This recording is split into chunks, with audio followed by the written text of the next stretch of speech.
So here's where we start. That deadly U.S. military strike on an alleged drug cartel boat with ties to Venezuela. It's escalating already rising tensions in the region. President Trump celebrated the attack by releasing this video, which shows the moment a boat was blown up in the southern Caribbean. 11 on board were killed. Administration officials say the boat left Venezuela loaded with drugs on a well-known drug trafficking route. The Trump administration has set its sights on the Venezuelan president, accusing him of heading a drug cartel in his country, calling it a terrorist organization. The president's been very clear that he's going to use the full power of America and the full might of the United States to take on and eradicate these drug cartels, no matter where they're operating from and no matter how long they've been able to act with impunity. Those days are over. Joining me now to discuss, Mariana Atencio, a freelance journalist who actually fled Venezuela to the U.S. almost 17 years ago. Welcome to CNN this morning. Audie, thank you for having me. Okay, so we've seen an actual military strike, and this was happening as Nicolas Maduro was kind of already on edge, trying to use this war rhetoric. Can you give me some context of how this escalated so quickly?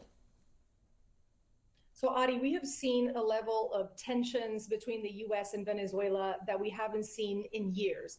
Essentially, Trump has mobilized around 8 boats, a submarine, and almost 5,000 Marines to the southern Caribbean to combat drugs that leave through Venezuela. Venezuela, because of its geographic location, is the perfect transit country for these drugs to leave for Europe and the United States. So it's not a producer, it's a transit country. But things really escalated as the Trump administration, plain and simple, named Nicolas Maduro the leader of this drug cartel that uses the full power of the executive and the military to transport these drugs. The DEA has been kicked out of the country since 2005. And as the rhetoric escalates, we're seeing these tensions build up in the southern Caribbean as both nations respond. Can you give us a sense of what international community thinks about this? Do people say the same about Maduro in terms of the drug industry there, as you said, being a hub for transport? All Venezuelans, Audie, have known for years that the Maduro regime is a narco-cartel, that they lead essentially a cartel called the Cartel of the Suns, and that is because of the sun insignia emblazoned in military uniforms. Latin America and the Caribbean, however, is very divided along ideological lines. So you will see countries like Colombia, like Mexico, not have such a harsh stance against the Maduro regime.